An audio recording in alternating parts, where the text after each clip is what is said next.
મળેલી કે મેળવેલી સંપત્તિ સજામાંથી બચાવી શકે, પણ મળેલા કે મેળવેલા સંસ્કાર તો ગુનામાંથી જ બચાવી લે.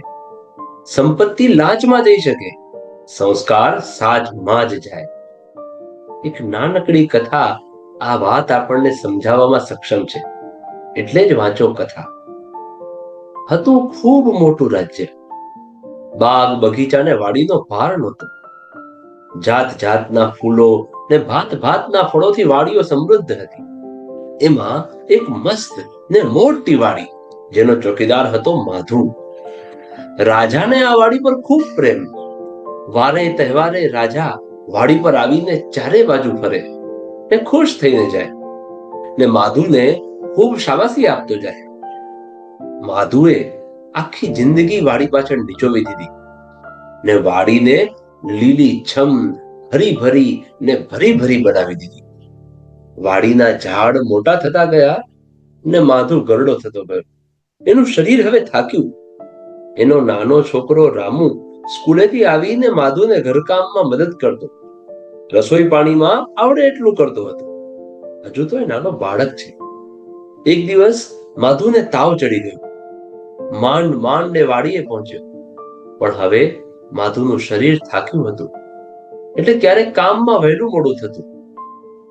એકવાર રાજાએ માધુને કહ્યું, માધુ, તારું શરીર હવે ન ચાલે તો રહેવા દે. તું ગરડો થયો છે, આજથી તને છૂટો કરવામાં આવે છે. નવો માળી આવશે ને બધું સંભાળી લેશે. તું હવેથી છૂટો. ઢોર ઢાંખર પશુ પંખીની દુનિયામાં આવું જ છે. કામ હોય ત્યાં સુધી જ કામ, પછી તો રામ રામ. માણસની વસ્તીમાં આવું બનવા માંડ્યું. માધુ હેબતાઈ ગયો, ગભરાઈ ગયો. એક સેકન્ડમાં વર્ષોના વાડીને રાજાએ ચક્કી વગાડતા. માધુ રાજાને સલામ કરી ભારે હૈયે, ઉદાસ હૃદય અને તૂટેલા મને ઘેર ગયો અને ખૂબ રડ્યો. નોકરી છૂટી જતા હાલત શું થાય ને, એ તો છૂટી હોય ને એને જ ખબર પડે. કોઈને નોકરીમાંથી છૂટો કરતા પહેલા પોતાની જાતને ત્યાં મૂકીને જોજો. કથા. એ 5 દિવસ તો માધુ ગુમસુમ રહ્યો. મા વગરના રામુને બાપાને સમજાતી નહોતી, પણ બાપા નારાજ છે એ તો એ સમજી ગયો. એને કહ્યું, બાપા, હું સ્કૂલે 2 દિવસ નહીં જાઉં, ઘરનું બધું કામ હું કરી લઈશ. પુત્રને જોઈ રહ્યો. બીજે દિવસે સવારે અંધારું હતું ને માધુએ રામુને જગાડ્યો અને કહ્યું, બાપ દીકરા બંને રાજાની વાડી પાસે આવ્યા. માધુને વાડી ખબર હતી.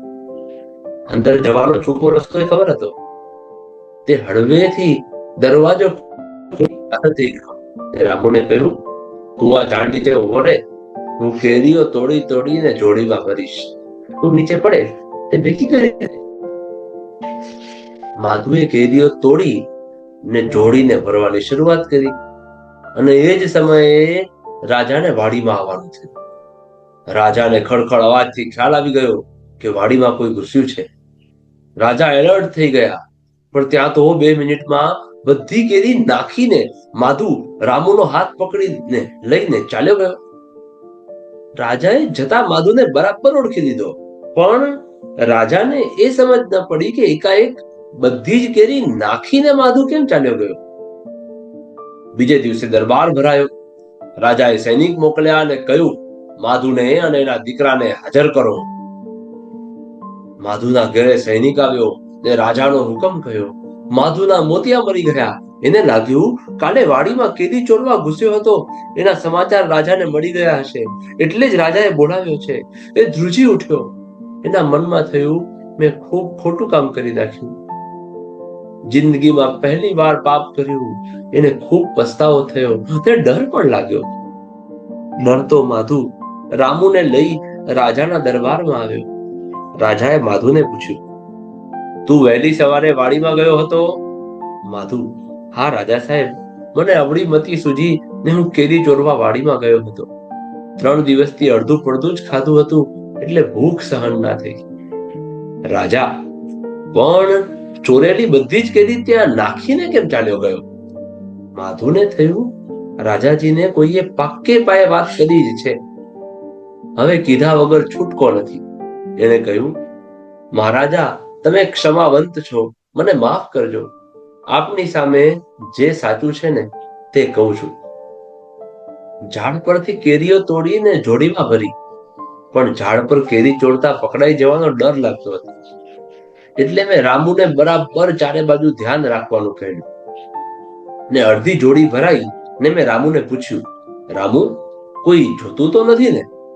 એ વખતે રામુએ કહ્યું કે બાપા, ઈશ્વર જુએ છે. બસ મહારાજા, આ નિર્દોષ બાળકના શબ્દોએ મને હચમચાવી દીધો. ભલે એને કદાચ સ્કૂલમાં શિક્ષકે શીખવાડ્યું છે, પણ મને તો મારા રામુએ જગાડ્યું. ને હું ઈશ્વરના ડરથી બધી જ કેરીઓ નાખીને આવી ગયો. ને માધુએ રડતા રડતા માફી માંગી ને સજા ન કરવા વિનંતી કરી. રાજા, માધુ, તે આટલા વર્ષ મારે ત્યાં કામ કર્યું, પણ મેં તારી પાછલી જિંદગીની ચિંતા ન કરી. પણ માધુ, આજથી તારે વાડીમાં જ રહેવાનું છે ને બધું તારે જ સંભાળવાનું છે. ને તારો પગાર જેટલો હતો એટલો જ તને મળતો રહેશે. ને બીજું, રામુની ચિંતા તું નહીં કરતો. એને હું જ ભણાવીશ ને એનો બધો જ ખર્ચો રાજ્ય કરશે. એને આગળ ઊંચે લઈ જઈશ. જે ઈશ્વરથી ડરે તેને ઈશ્વર ભરે.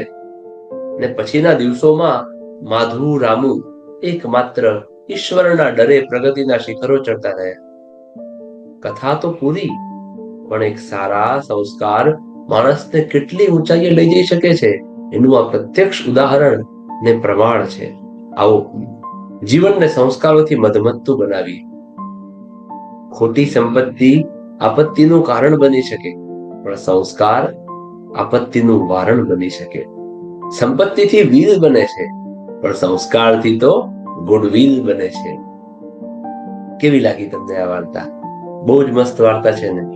તો ફટાફટ તમારા મિત્રો, વહાલાઓ, સ્નેહીઓને શેર જરૂર કરજો. અને હા, વાર્તા ગમી છે તો વિડીયોને લાઈક કરી ચેનલને સબસ્ક્રાઇબ કરવાનું ભૂલશો નહીં.